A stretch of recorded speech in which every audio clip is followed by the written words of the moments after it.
This podcast is brought to you by Audible, the world's leading source of audiobooks.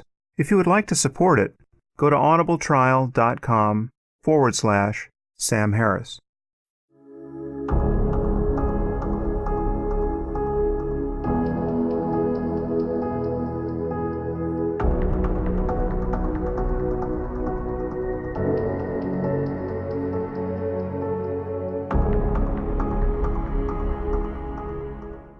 Welcome to the Waking Up Podcast. This is Sam Harris. I'm going to be starting today a series entitled The End of Faith Sessions. And this is inspired by two things. The first is that I've always heard that the audiobook edition of The End of Faith is deeply unsatisfying. I actually haven't heard it myself, but rumor has it that the voice actor who read it didn't do a good job, and in places even seem to disagree with me and give a deliberately infelicitous reading of the text. And it's also the case that the most controversial things I've ever written are in that book and continue to come back to haunt me. So I'm going to read much of the book, most of the book, perhaps all of the book, in a series of podcasts, and then elaborate on what I wrote there, issuing any caveats as needed. And I may in fact not read certain sections of it, but this is me jailbreaking the audio, for better or worse. Chapter 1. Reason in Exile. The young man boards the bus as it leaves the terminal. He wears an overcoat. Beneath his overcoat, he is wearing a bomb. His pockets are filled with nails, ball bearings, and rat poison. The bus is crowded and headed for the heart of the city. The young man takes his seat beside a middle-aged couple. He will wait for the bus to reach its next stop. The couple at his side appears to be shopping for a new refrigerator. The woman has decided on a model, but her husband worries that it will be too expensive. He indicates another one in a brochure that lies open on her lap. The next stop comes into view. The bus doors swing. The woman observes that the model her husband has selected will not fit in the space underneath their cabinets. New passengers have taken the last remaining seats and begun gathering in the aisle. The bus is now full. The young man smiles. With the press of a button, he destroys himself, the couple at his side, and 20 others on the bus. The nails, ball bearings, and rat poison ensure further casualties on the street and in the surrounding cars. All has gone according to plan. The young man's parents soon learn of his fate. Although saddened to have lost a son, they feel tremendous pride at his accomplishment. They know that he has gone to heaven and prepared a way for them to follow. He has also sent his victims to hell for eternity. It is a double victory.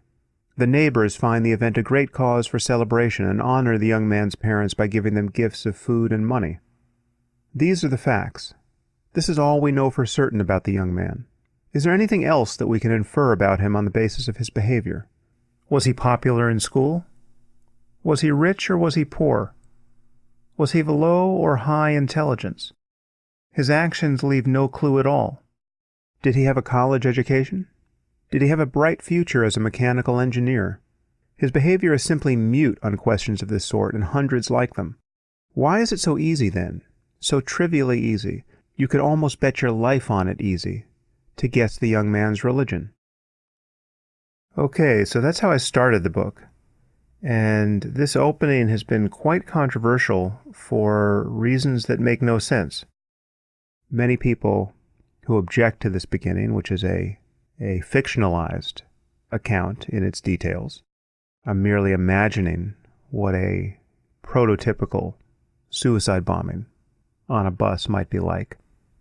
Many have objected that there's something unrealistic about this, or that these kinds of events don't happen, that this is a falsehood to put this forward as somehow indicative of the kind of thing that is happening in our world and has been happening for decades. Well, that claim is simply false. This is a prototypical case for a reason. The details I've given here, apart from the fictionalized couple shopping for a refrigerator, are well attested to. This is precisely the sort of thing that Muslim suicide bombers have done. and continue to do. And I believe that every detail here is factual, including the penultimate gesture of smiling at the victims. That is also well attested to by those who have survived suicide attacks. And while there are others who have committed suicide bombings, and for quite some time the Tamil Tigers in Sri Lanka were the most prolific suicide bombers, it was the case when I wrote this, and it is even more true now, that when you hear about a suicide bombing, there is one thing you can be virtually certain of, and that is that it was carried out by a believer in Islam, someone who believes in paradise, someone who believes that he was going to paradise because of his martyrdom, someone who believed that he was sending infidels to hell where they will burn for eternity, someone who is in touch with a community of people who believe the same things. That's not to say that a non-Muslim suicide bomber is impossible, but you can know these things about any suicide bomber today with a high order of confidence. And that is a claim about which I think no honest person can pretend to be in doubt at this moment in history. If you tell me that an airplane has been hijacked, or that a pilot of a plane has intentionally flown it into a building or into the ground, killing himself and everyone else on board, and you stipulate that this person was not mentally ill or suicidally depressed, as has happened on occasion, I can tell you what you will hear on the black box if that black box gets recovered. I can tell you the pilot's or hijacker's last words. Now, how can I do that? Is it because I'm psychic? No. But I will take this bet every time. Why do I know that if you recover that black box, you will hear someone screaming, Allahu Akbar? Because only one ideology on earth is producing this behavior reliably at this point. And that ideology, which I would call jihadism or Islamism now, depending on the context, comes directly out of the religion of Islam. And no other religion is producing an analogous death cult at this moment. And as I will make very clear in this book, there are theological reasons for this. And while I will go on to criticize Christianity and other religions for their specific problems, their problems are different. And the problem of suicidal jihad is not something that all religions are culpable for. And if you're going to be in the business of criticizing religion, or even maintaining the security of your own society, it's only decent to acknowledge that difference. So if you're one of those people who think I have stacked the deck against Islam by providing this generic example of a suicide bombing, I think you're quite clearly fooling yourself. Back to the book. A belief is a lever that, once pulled, moves almost everything else in a person's life. Are you a scientist, a liberal, a racist? These are merely species of belief in action. Your beliefs define your vision of the world. They dictate your behavior. They determine your emotional responses to other human beings. If you doubt this, consider how your experience would suddenly change if you came to believe one of the following propositions. 1. You have only 2 weeks to live. 2. You've just won a lottery prize of $100 million. 3. Aliens have implanted a receiver in your skull and are manipulating your thoughts. These are mere words until you believe them. Once believed, they become part of the very apparatus of your mind, determining your desires, fears, expectations, and subsequent behavior. There seems, however, to be a problem with some of our most cherished beliefs about the world. They are leading us inexorably to kill one another. A glance at history, or at the pages of any newspaper, reveals that ideas which divide one group of human beings from another, only to unite them in slaughter, generally have their roots in religion. Now here I should say, I think the word generally here is inaccurate. I should have said often have their roots in religion. I don't think most wars have been religious in origin. A significant subset have been. And certainly when societies break down along tribal lines, breaking down along confessional lines into religious camps is a very common phenomenon. And this is not to say that people are motivated by theology in their subsequent conflict, but they're motivated by religious tribalism. But I wouldn't say that most wars have been religious, though I think some of the scariest divisions in our world now are explicitly religious. Back to the text. It seems that if our species ever eradicates itself through war, it will not be because it was written in the stars, but because it was written in our books.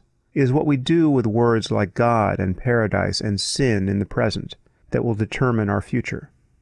Our situation is this. Most of the people in this world believe that the creator of the universe has written a book. We have the misfortune of having many such books on hand, each making an exclusive claim as to its infallibility. People tend to organize themselves into factions according to which of these incompatible claims they accept, rather than on the basis of language, skin color, location of birth, or any other criterion of tribalism. Each of these texts urges its readers to adopt a variety of beliefs and practices, some of which are benign, many of which are not. All are in perverse agreement on one point of fundamental importance, however. Quote, respect for other faiths, or for the views of unbelievers, is not an attitude that God endorses. While all faiths have been touched here and there by the spirit of ecumenicalism, the central tenet of every religious tradition is that all others are mere repositories of error, or at best, dangerously incomplete. Intolerance is thus intrinsic to every creed.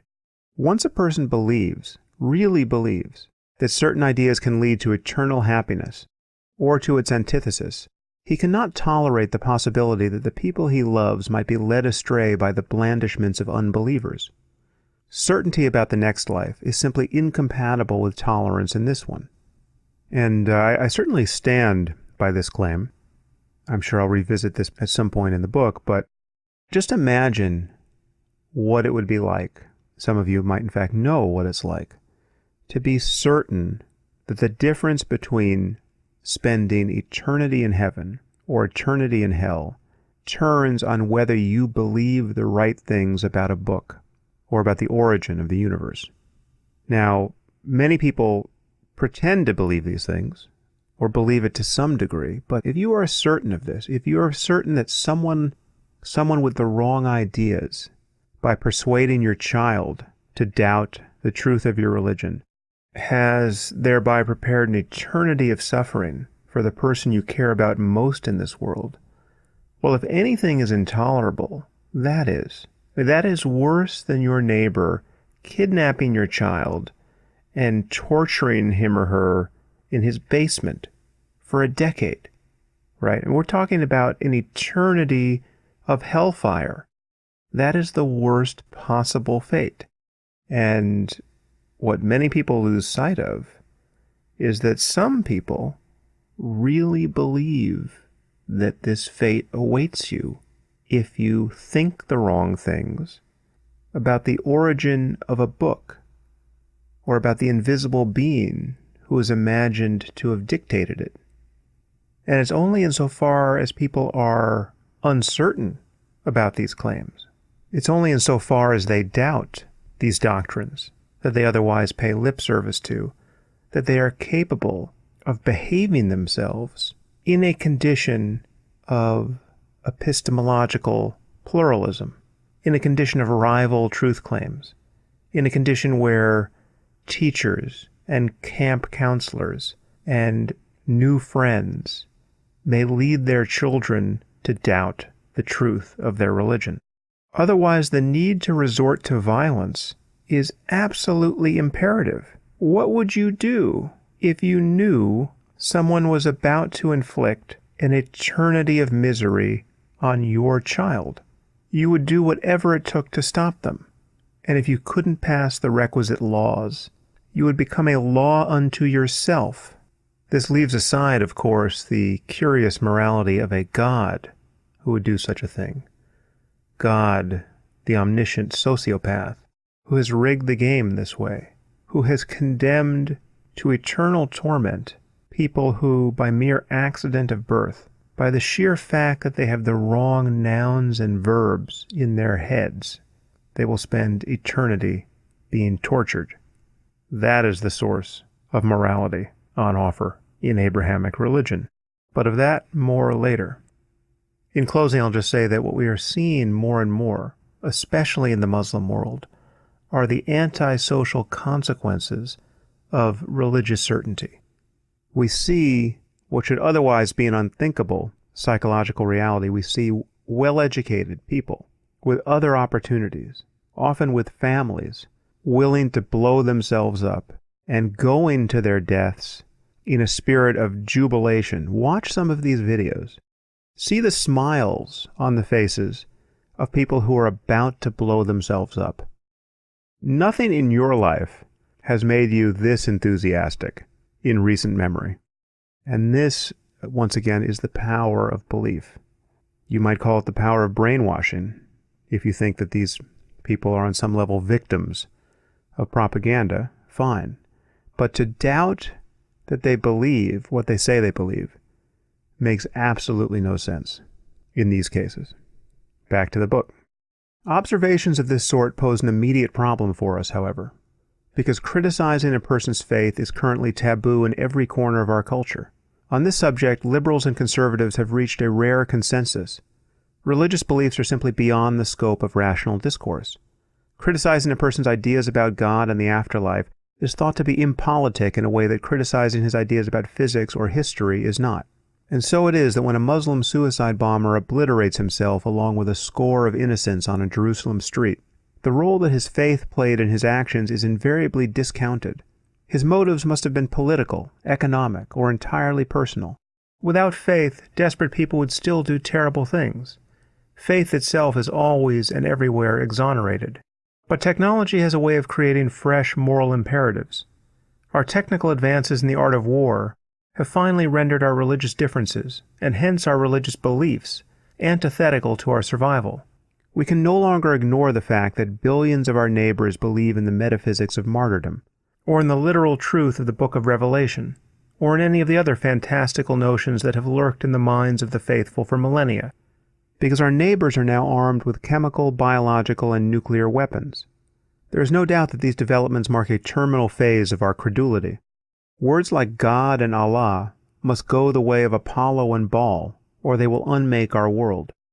A few minutes spent wandering the graveyard of bad ideas suggest that such conceptual revolutions are possible. Consider the case of alchemy. It fascinated human beings for over 1,000 years, and yet anyone who seriously claims to be a practicing alchemist today will have disqualified himself from most positions of responsibility in our society. Faith-based religion must suffer the same slide into obsolescence. What is the alternative to religion as we know it? As it turns out, this is the wrong question to ask. Chemistry was not an alternative to alchemy. It was a wholesale exchange of ignorance at its most rococo for genuine knowledge. We will find that, as with alchemy, to speak of alternatives to religious faith is to miss the point.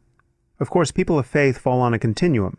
Some draw solace and inspiration from a specific spiritual tradition, and yet remain fully committed to tolerance and diversity, while others would burn the earth to cinders if it would put an end to heresy.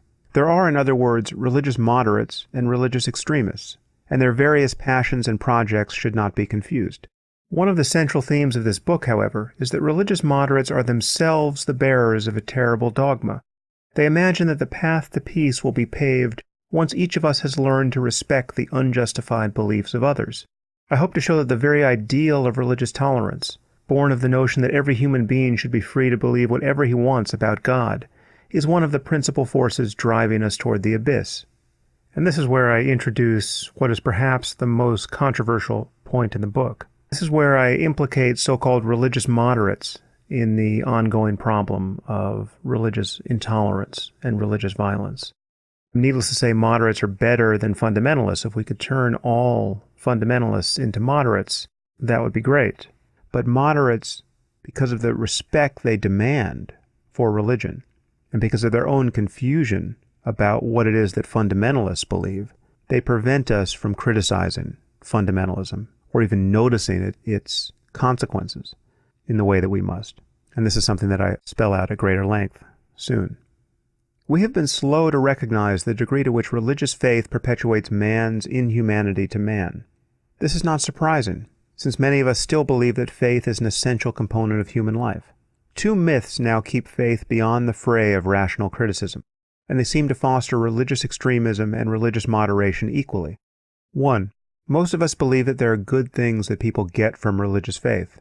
For example, strong communities, ethical behavior, spiritual experience, that cannot be had elsewhere. 2. Many of us also believe that the terrible things sometimes done in the name of religion are the products not of faith per se, but of our baser natures, forces like greed, hatred, and fear, for which religious beliefs are themselves the best or even the only remedy. Taken together, these myths seem to have granted us perfect immunity to outbreaks of reasonableness in our public discourse. Many religious moderates have taken the apparent high road of pluralism, asserting the equal validity of all faiths, but in doing so, they neglect to notice the irredeemably sectarian truth claims of each.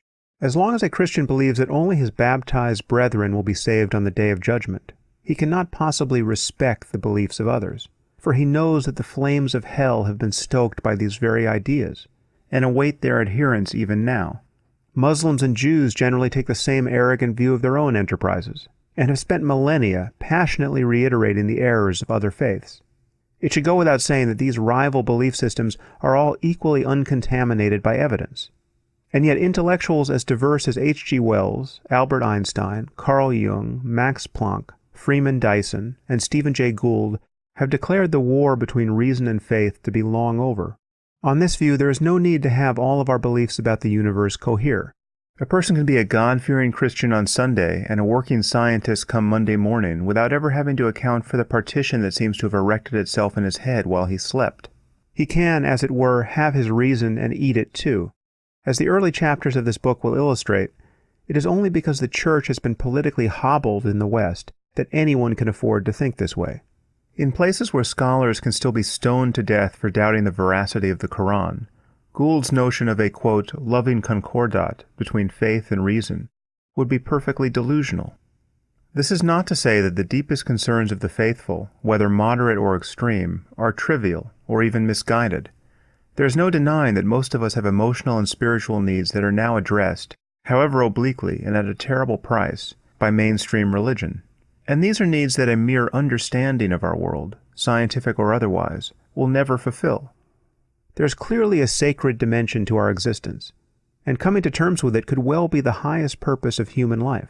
But we will find that it requires no faith in untestable propositions. Jesus was born of a virgin. The Quran is the Word of God for us to do this. And so here I begin to touch on a theme which is brought out more later in the book, but also most fully in my recent book, Waking Up, that there are rational approaches to, quote, spiritual experience. I do think finding a rational basis for ethics and finding a rational basis for a contemplative life is an extremely important project, and on many levels, the most important project for any individual to engage. The myth of moderation in religion. The idea that any one of our religions represents the infallible word of the one true God requires an encyclopedic ignorance of history, mythology, and art to even be entertained, as the beliefs, rituals, and iconography of each of our religions attest to centuries of cross-pollination among them. Whatever their imagined source, the doctrines of modern religions are no more tenable than those which, for lack of adherents, were cast upon the scrap heap of mythology millennia ago. For there is no more evidence to justify a belief in the literal existence of Yahweh and Satan than there was to keep Zeus perched upon his mountain throne, or Poseidon churning the seas. According to Gallup, 35% of Americans believe that the Bible is the literal and inerrant word of the Creator of the universe. Another 48% believe that it is, quote, the inspired word of the same. Still inerrant, though certain of its passages must be interpreted symbolically before their truth can be brought to light. Only 17% of us remain to doubt that a personal God, in his infinite wisdom, is likely to have authored this text, or for that matter to have created the earth, with its 250,000 species of beetles. Some 46% of Americans take a literalist view of creation, and 40% believe that God has guided creation over the course of millions of years. This means that 120 million of us place the Big Bang 2,500 years after the Babylonians and Sumerians learned to brew beer. If our polls are to be trusted, nearly 230 million Americans believe that a book showing neither unity of style nor internal consistency was authored by an omniscient, omnipotent, and omnipresent deity. A survey of Hindus, Muslims, and Jews around the world would surely yield similar results, revealing that we as a species have grown almost perfectly intoxicated by our myths. How is it that in this one area of our lives we have convinced ourselves that our beliefs about the world can float entirely free of reason and evidence? Now, I should say that the numbers have grown slightly more favorable, at least in the U.S., in the intervening years. So I wrote this 13, 14 years ago. It was published 12 years ago in 2004. I would say that based on recent polls, we've gained about 10% in the direction of reason. But the general picture is the same, where you have vast numbers, literally more than 100 million, claiming to believe the unbelievable. Now, as to whether there's much distance between what people claim and what they actually believe, that is a topic of real interest and consequence and genuine debate. Surely there is some difference there, but what is also clear is that even if we cut these numbers in half, we have vast numbers of people, even in the U.S., in the year 2016, believing patently absurd things about the origin of the Bible, and therefore about the moral order of the universe. Back to the book. It is with respect to this rather surprising cognitive scenery that we must decide what it means to be a, quote, religious moderate in the 21st century. Moderates in every faith are obliged to loosely interpret, or simply ignore, much of their canons in the interest of living in the modern world. No doubt an obscure truth of economics is at work here. Societies become considerably less productive whenever large numbers of people stop making widgets and begin killing their customers and creditors for heresy. The first thing to observe about the moderates' retreat from scriptural literalism is that it draws its inspiration not from Scripture, but from cultural developments that have rendered many of God's utterances difficult to accept as written.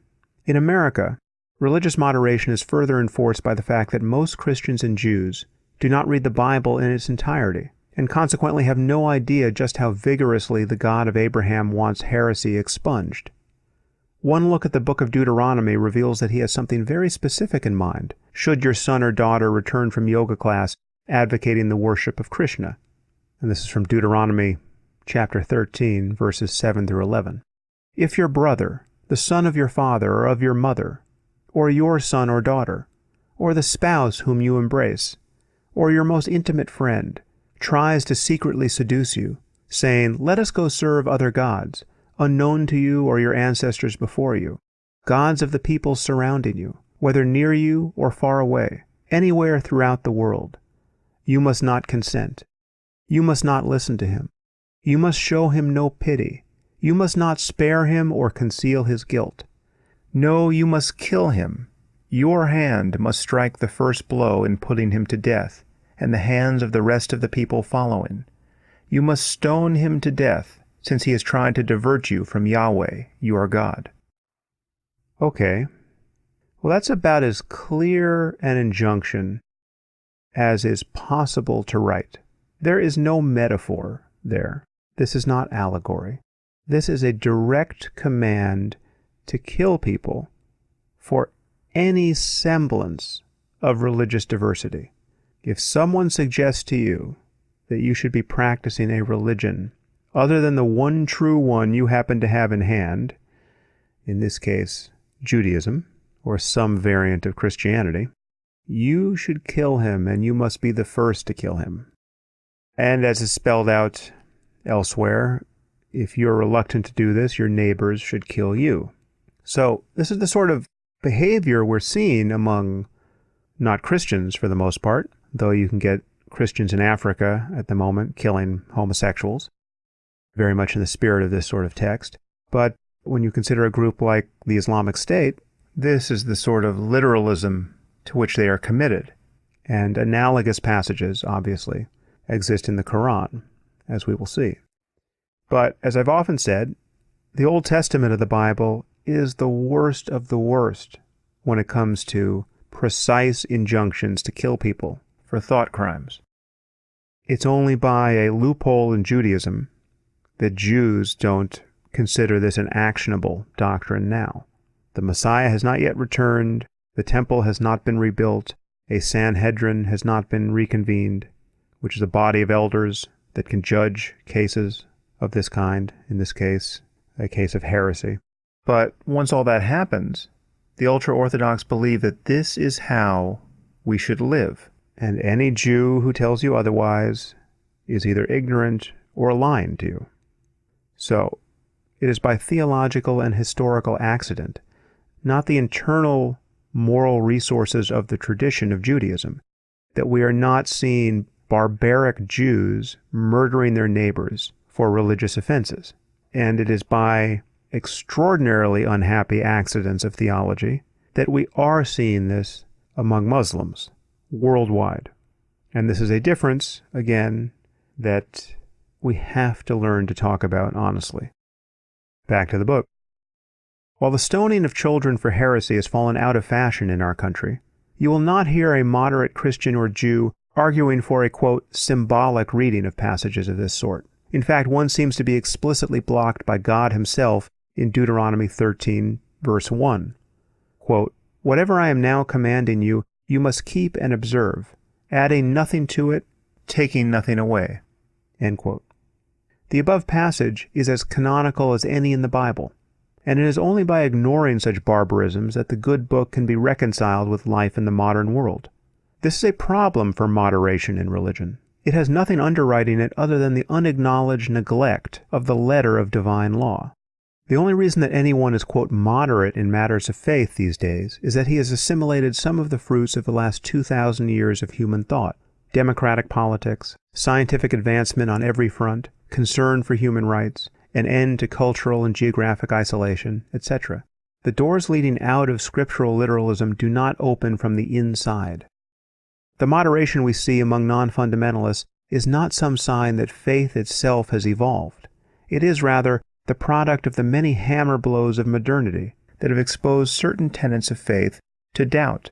Not the least among these developments has been the emergence of our tendency to value evidence and to be convinced by a proposition to the degree that there is evidence for it. Even most fundamentalists live by the lights of reason in this regard. It is just that their minds seem to have been partitioned to accommodate the profligate truth claims of their faith. Tell a devout Christian that his wife is cheating on him, or that frozen yogurt can make a man invisible, and he is likely to require as much evidence as anyone else, and to be persuaded only to the extent that you give it. Tell him that the book that he keeps by his bed was written by an invisible deity who will punish him with fire for eternity if he fails to accept its every incredible claim about the universe, and he seems to require no evidence whatsoever. Religious moderation springs from the fact that even the least educated person among us simply knows more about certain matters than anyone did 2,000 years ago, and much of this knowledge is incompatible with Scripture.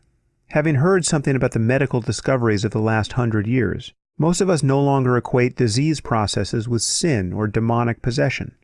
Having learned about the known distances between objects in our universe, most of us, about half of us actually, find the idea that the whole works was created 6,000 years ago, with light from distant stars already in transit toward the Earth, impossible to take seriously.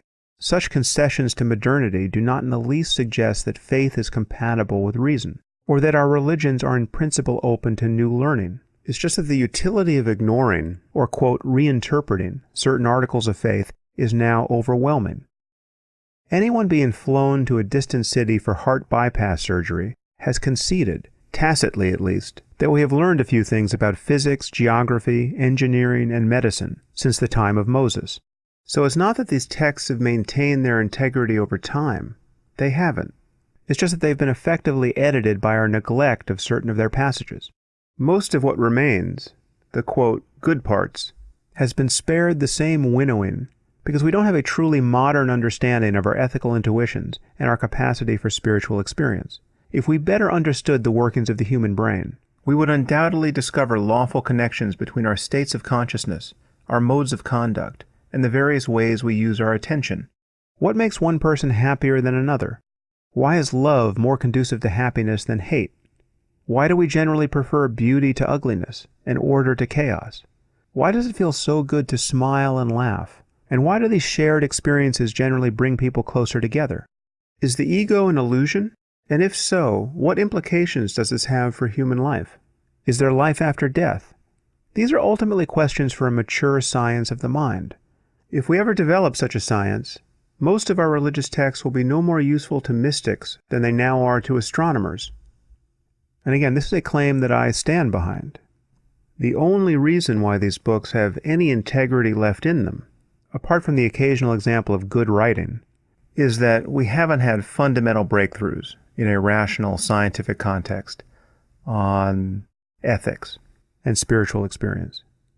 And insofar as we do, the change you will see in our conversation will be exactly analogous to what has happened in the area of medicine or to questions of cosmology.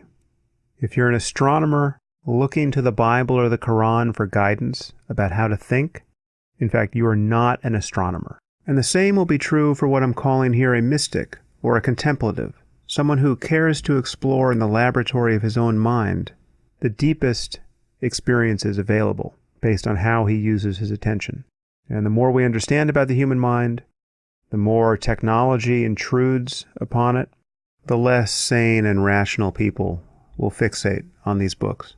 Now, back to the book. While moderation in religion may seem a reasonable position to stake out, in light of all that we have and have not learned about the universe, it offers no bulwark against religious extremism and religious violence.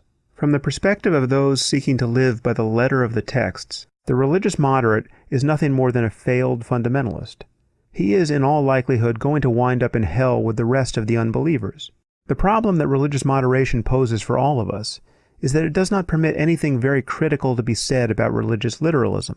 We cannot say that fundamentalists are crazy, because they're merely practicing their freedom of belief. We cannot even say that they're mistaken in religious terms, because their knowledge of Scripture is generally unrivaled.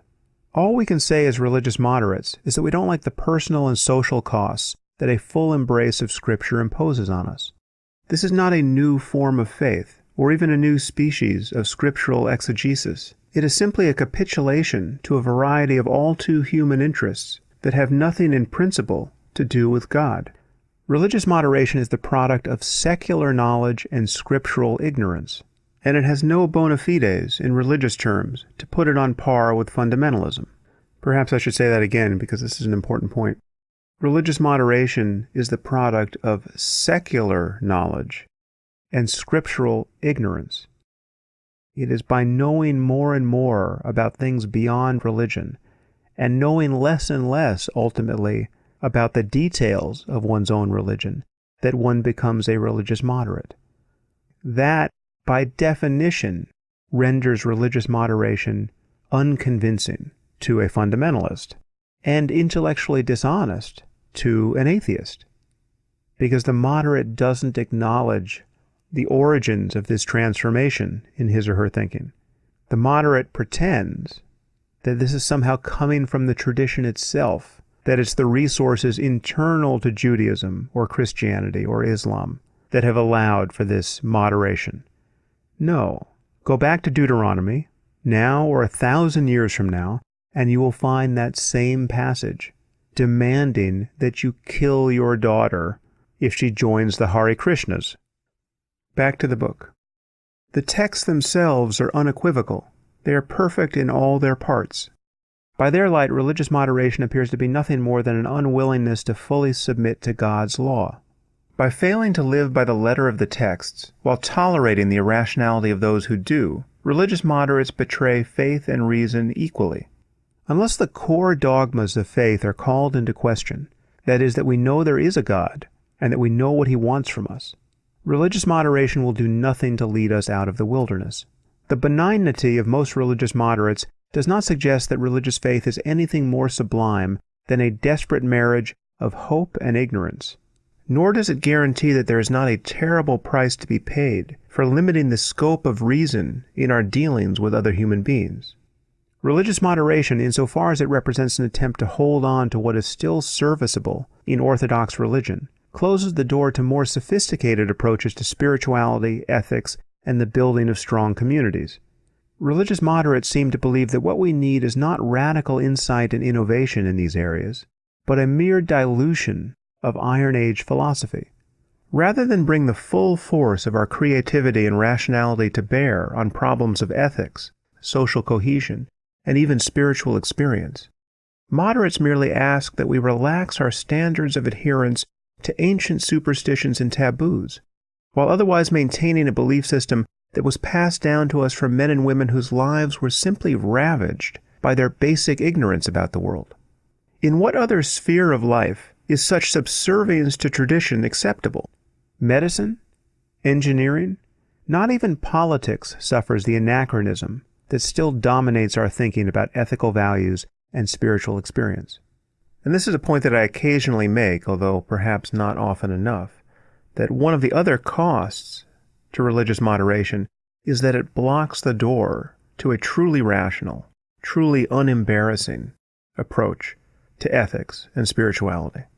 Moderates insist that we respect the notion of revelation because there's something so good in these books that we couldn't possibly come up with it on our own, or couldn't view all books as the products of merely human minds, and then sample the best wisdom from each without regard for any tradition. This belief, in addition to maintaining the tribalism of separate religious communities in our world, this belief is not only obviously false, but profoundly unhelpful. Back to the text. Imagine that we could revive a well-educated Christian of the 14th century. The man would prove to be a total ignoramus, except on matters of faith. His beliefs about geography, astronomy, and medicine would embarrass even a child, but he would know more or less everything there is to know about God. Though he would be considered a fool to think that the earth is the center of the cosmos, or that trepanation constitutes a wise medical intervention, his religious ideas would still be beyond reproach. And for those of you who don't recognize the word trepanate or trepanation, or trephaning, it's the practice of boring holes in the human skull. Often it's imagined for the purpose of releasing a demon that has taken up residence there. This has gone back thousands of years. I say in a footnote here that archaeological evidence suggests that it's one of the oldest surgical procedures, and it was presumably performed on epileptics and the mentally ill as an attempt at exorcism. Okay, back to the curious fact that a man from the 14th century would know everything there is to know about God. There are two explanations for this. Either we perfected our religious understanding of the world a millennium ago, while our knowledge on all other fronts was still hopelessly inchoate, or religion, being the mere maintenance of dogma, is one area of discourse that does not admit of progress. We will see that there is much to recommend the latter view. With each passing year, do our religious beliefs conserve more and more of the data of human experience? If religion addresses a genuine sphere of understanding and human necessity, then it should be susceptible to progress. Its doctrines should become more useful rather than less. Progress in religion, as in other fields, would have to be a matter of present inquiry, not the mere reiteration of past doctrine. Whatever is true now should be discoverable now, and describable in terms that are not an outright affront to the rest of what we know about the world. By this measure, the entire project of religion seems perfectly backward. It cannot survive the changes that have come over us, culturally, technologically, and even ethically. Otherwise, there are few reasons to believe that we will survive it. The point I'm making here, and I believe I make it in these terms near the end of the book, is that I don't think there's any reason to believe that we can survive our religious differences indefinitely, for thousands of years into the future. How is it that the most divisive ideology we have ever spawned will serve us well indefinitely? How is it a good idea, even now, to have humanity divided against itself in this way? Back to the book. Moderates do not want to kill anyone in the name of God, but they want us to keep using the word God as though we knew what we were talking about. And they don't want anything too critical said about people who really believe in the God of their fathers, because tolerance, perhaps above all else, is sacred. To speak plainly and truthfully about the state of our world, to say, for instance, that the Bible and the Quran both contain mountains of life-destroying gibberish, is antithetical to tolerance as moderates currently conceive it. But we can no longer afford the luxury of such political correctness. We must finally recognize the price we are paying to maintain the iconography of our ignorance. The shadow of the past. Finding ourselves in a universe that seems bent upon destroying us, we quickly discover, both as individuals and as societies, that it is a good thing to understand the forces arrayed against us. And so it is that every human being comes to desire genuine knowledge about the world. This has always posed a special problem for religion, because every religion preaches the truth of propositions for which it has no evidence. In fact, every religion preaches the truth of propositions for which no evidence is even conceivable. This put the leap in Kierkegaard's Leap of Faith. What if all our knowledge about the world were to suddenly disappear? Imagine that 6 billion of us wake up tomorrow morning in a state of utter ignorance and confusion. Our books and computers are still here, but we can't make heads or tails of their contents. We've even forgotten how to drive our cars and brush our teeth. What knowledge would we want to reclaim first? Well, there's that business about growing food and building shelter that we would want to get reacquainted with. We would want to relearn how to use and repair many of our machines. Learning to understand spoken and written language would also be a top priority, given that these skills are necessary for acquiring most others. When in this process of reclaiming our humanity will it be important to know that Jesus was born of a virgin, or that he was resurrected? And how would we relearn these truths, if indeed they are true? By reading the Bible? A tour of our shelves will deliver similar pearls from antiquity, like the, quote, fact that Isis, the goddess of fertility, sports an impressive pair of cow horns. Reading further, we will learn that Thor carries a hammer, and that Marduk's sacred animals are horses, dogs, and a dragon with a forked tongue. Whom shall we give top billing in our resurrected world? Yahweh or Shiva? And when will we want to relearn that premarital sex is a sin, or that adulteresses should be stoned to death, or that the soul enters the zygote at the moment of conception?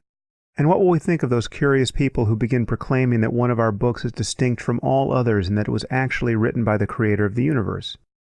There are undoubtedly spiritual truths that we would want to relearn, once we manage to feed and clothe ourselves.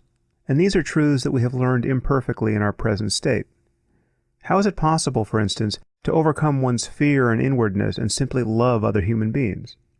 Assume for the moment that such a process of personal transformation exists, and that there is something worth knowing about it. There is, in other words, some skill, or discipline, or conceptual understanding, or dietary supplement that allows for the reliable transformation of fearful, hateful, or indifferent persons into loving ones. If so, we should be positively desperate to know about it. There may even be a few biblical passages that would be useful in this regard.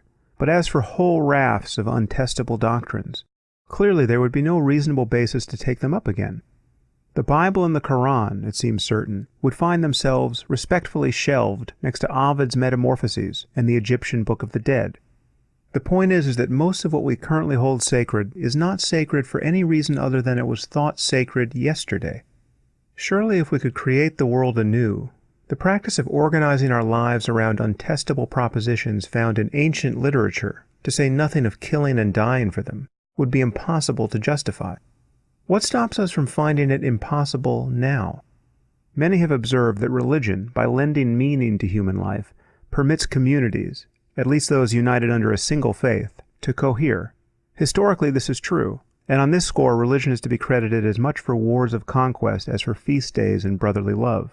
But in its effect upon the modern world, a world already united, at least potentially, by economic, environmental, political, and epidemiological necessity, religious ideology is dangerously retrograde.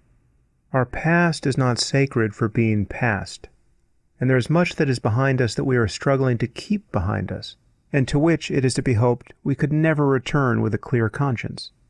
The divine right of kings, feudalism, the caste system, slavery, political executions, forced castration, vivisection, bear baiting, honorable duels, chastity belts, trial by ordeal, child labor, human and animal sacrifice, the stoning of heretics, cannibalism, sodomy laws, taboos against contraception, human radiation experiments.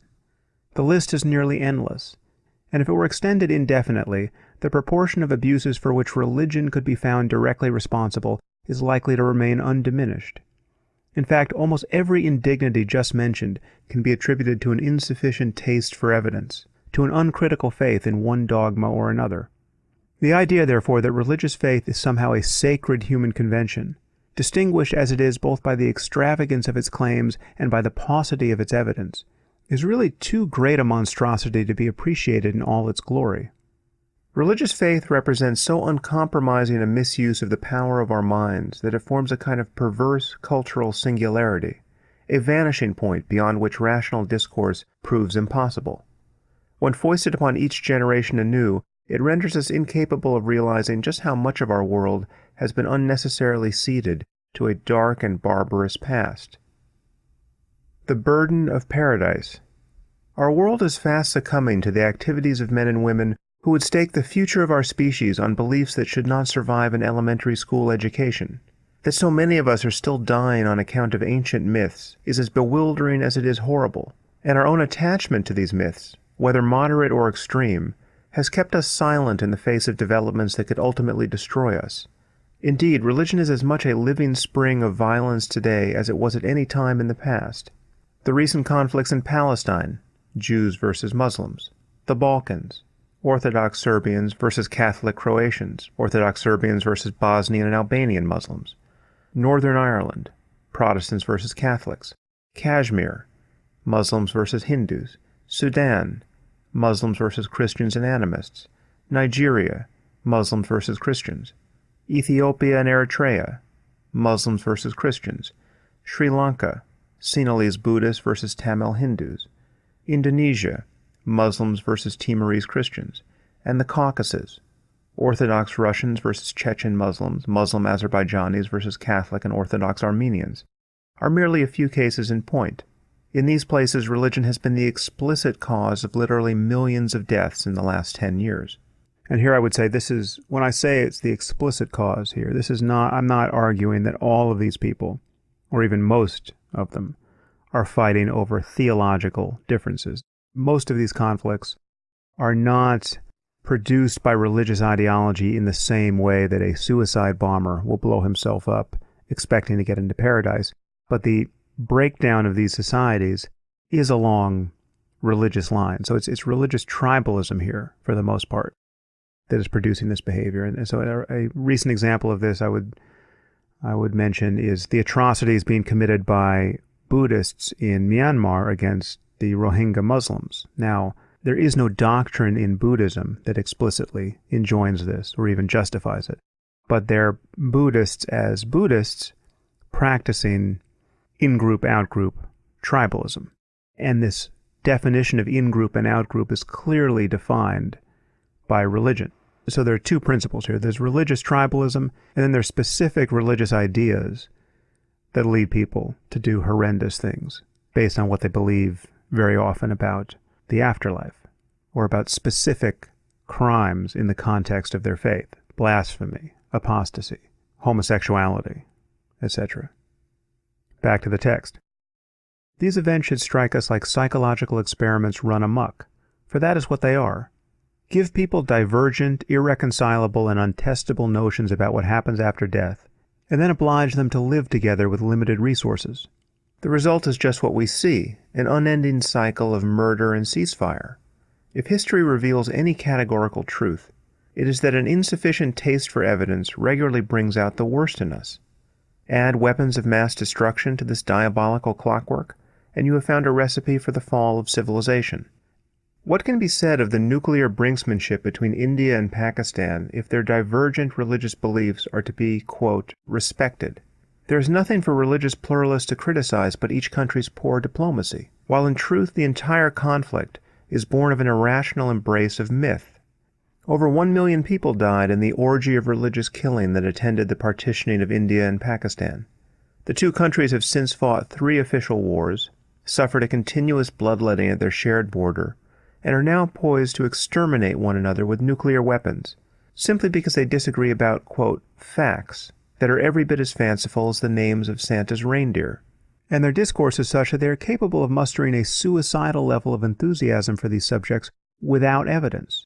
Their conflict is only nominally about land, because their incompatible claims upon the territory of Kashmir are a direct consequence of their religious differences. Indeed, the only reason India and Pakistan are different countries is that the beliefs of Islam cannot be reconciled with those of Hinduism. From the point of view of Islam, it would be scarcely possible to conceive a way of scandalizing Allah that is not perpetrated each morning by some observant Hindu. The quote, land these people are actually fighting over is not to be found in this world.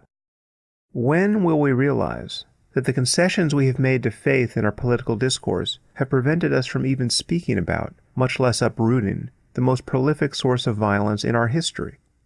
And here I should say I should have written one of the most prolific sources of violence in our history. Obviously, tribalism of all kinds is the main source of intergroup violence, and religious tribalism is a subset of that problem.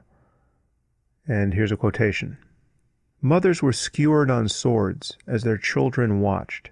Young women were stripped and raped in broad daylight, then set on fire.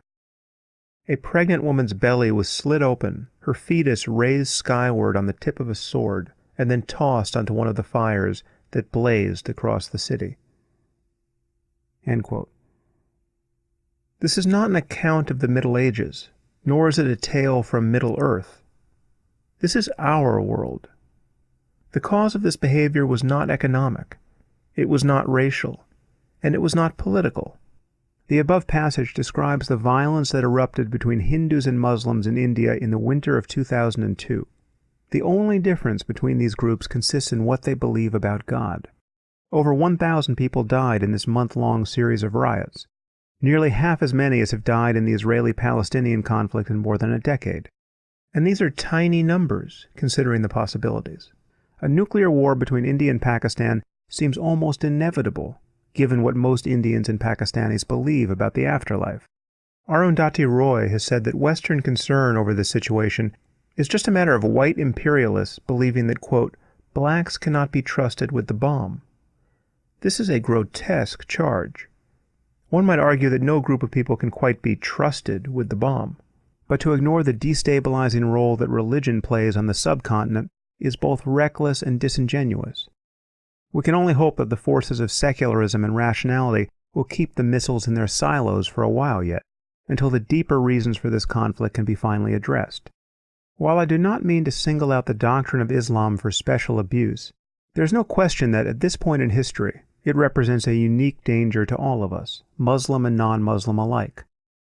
Needless to say, many Muslims are basically rational and tolerant of others. As we will see, however, these modern virtues are not likely to be products of their faith. In Chapter 4, I will argue that insofar a person is observant of the doctrine of Islam, that is, insofar as he really believes it, he will pose a problem for us. Indeed, it has grown rather obvious that the liabilities of the Muslim faith are by no means confined to the beliefs of Muslim extremists.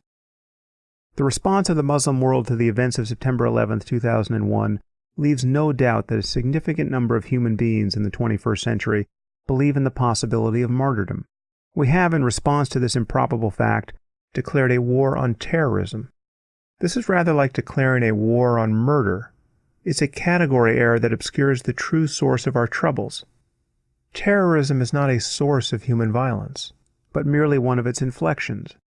If Osama bin Laden were the leader of a nation, and the World Trade Center had been brought down with missiles, the atrocities of September 11th would have been acts of war. It should go without saying that we would have resisted the temptation to declare a war on war in response. To see that our problem is with Islam itself, and not merely with terrorism, we need only ask why Muslim terrorists do what they do. Why would someone as conspicuously devoid of personal grievances or psychological dysfunction as Osama bin Laden, who was neither poor, uneducated, delusional, nor a prior victim of Western aggression, devote himself to cave-dwelling machinations with the intention of killing innumerable men, women, and children he has never met? The answer to this question is obvious, if only because it has been patiently articulated ad nauseum by bin Laden himself. The answer is that men like bin Laden actually believe what they say they believe. They believe in the literal truth of the Quran. Why did 19 well-educated middle-class men trade their lives in this world for the privilege of killing thousands of our neighbors? Because they believe they would go straight to paradise for doing so. It is rare to find the behavior of human beings so fully and satisfactorily explained. Why have we been reluctant to accept this explanation? As we have seen, there is something that most Americans share with Osama bin Laden, the 19 hijackers, and much of the Muslim world. We too cherish the idea that certain fantastic propositions can be believed without evidence. Such heroic acts of credulity are thought not only acceptable, but redeeming, even necessary. This is a problem that is considerably deeper and more troubling than the problem of anthrax in the mail. The concessions we have made to religious faith, to the idea that belief can be sanctified by something other than evidence, have rendered us unable to name, much less address, one of the most pervasive causes of conflict in our world. Muslim extremism. There's one point on terminology that I should probably make here. The words I use to speak about this problem have shifted a bit. And that was really due to the influence of Maajid Nawaz and the book we wrote together, Islam and the Future of Tolerance. Maajid has impressed upon me the wisdom and utility of differentiating Islamism, which is political Islam, from Islam itself, and to talk about jihadism as a category of Islamism, which refers to those who are bent upon using violence and terrorism immediately to meet their aims, whereas Islamists more generally are trying to change the facts on the ground politically through coups or the ballot box. It's the Islamist project, the explicit aspiration for theocracy, the desire not only to live under Sharia law oneself, but to oblige all of society and the world, ultimately, to do so. That's the Islamist project, and that's what I'm referring to when I'm talking about Muslim extremists here, or truly devout Muslims, or those who really believe in the literal truth of the Quran and the Hadith. This newer language is more precise, less inflammatory, but is not a difference of meaning on my part. There's nothing about my talking in terms of Islamism and jihadism that should signal a lack of concern about the doctrines within Islam that are producing this behavior. Doctrines about apostasy and blasphemy and jihad and martyrdom and paradise. I'm convinced, however, that Maajid's terminology is better, so that's what I tend to use now. And I hope it's clear that even in the context of this book, I was never painting with a broad brush and talking about all Muslims. I was talking about the most devout, the most energized, the most convinced. Now I just have different words with which to name them. Muslim extremism. It is important to specify the dimension in which Muslim extremists are actually extreme. They are extreme in their faith. They are extreme in their devotion to the literal word of the Quran and the Hadith, the literature recounting the sayings and actions of the Prophet. And this leads them to be extreme in the degree to which they believe that modernity and secular culture are incompatible with moral and spiritual health. Muslim extremists are certain that the exports of Western culture are leading their wives and children away from God. They also consider our unbelief to be a sin so grave that it merits death whenever it becomes an impediment to the spread of Islam. These sundry passions are not reducible to, quote, hatred in any ordinary sense. Most Muslim extremists have never been to America or even met an American, and they have far fewer grievances with Western imperialism than is the norm around the globe. Above all, they appear to be suffering from a fear of contamination. As has been widely noted, they are also consumed by feelings of, quote, humiliation. Humiliation over the fact that while their civilization has foundered, they have watched a godless, sin-loving people become the masters of everything they touch. This feeling is also the product of their faith. Muslims do not merely feel the outrage of the poor who have been deprived of the necessities of life. They feel the outrage of a chosen people who have been subjugated by barbarians. Osama bin Laden wants for nothing. What then does he want? He has not called for the equal distribution of wealth around the globe. Even his demand for Palestinian statehood seems an afterthought, stemming as much from his anti-Semitism as from any solidarity he feels with the Palestinians. Needless to say, such anti-Semitism and solidarity are also the products of his faith. He seems most exercised over the presence of unbelievers, American troops and Jews, in the Muslim Holy Land, and over what he imagines to be the territorial ambitions of Zionists. These are purely theological grievances. It would be much better, for all concerned, if he merely hated us. To be sure, hatred is an eminently human emotion, and it is obvious that many Muslim extremists feel it. But faith is still the mother of hatred here, as it is wherever people define their moral identities in religious terms. The only salient difference between Muslims and non-Muslims is that the latter have not proclaimed their faith in Allah and in Muhammad as his prophet. Islam is a missionary religion. There's not likely to be an underlying doctrine of racism or even nationalism animating the militant Muslim world. Muslims can be both racist and nationalistic, of course, but it seems all but certain that if the West underwent a massive conversion to Islam and perforce repudiated all Jewish interests in the Holy Land, the basis for Muslim, quote, hatred would simply disappear. Most Muslims who commit atrocities are explicit about their desire to get to paradise. One failed Palestinian suicide bomber described being pushed to attack Israelis by the, quote, love of martyrdom. He added, "I didn't want revenge for anything. I just wanted to be a martyr." Mr. Zaydan, the would-be martyr, conceded that his Jewish captors were, quote, better than many, many Arabs. With regard to the suffering that his death would have inflicted upon his family, he reminded his interviewer that a martyr gets to pick 70 people to join him in paradise. He would have been sure to invite his family along. As I have said, people of faith tend to argue that it is not faith itself, but man's baser nature that inspires such violence. But I take it to be self-evident that ordinary people cannot be moved to burn genial old scholars alive for blaspheming the Quran, or celebrate the violent deaths of their children, unless they believe some improbable things about the nature of the universe. Because most religions offer no valid mechanism by which their core beliefs can be tested and revised, each new generation of believers is condemned to inherit the superstitions and tribal hatreds of its predecessors. If we would speak of the baseness of our natures, our willingness to live, kill, and die on account of propositions for which we have no evidence should be among the first topics of discussion. Most people in positions of leadership in our country will say that there is no direct link between the Muslim faith and, quote, terrorism.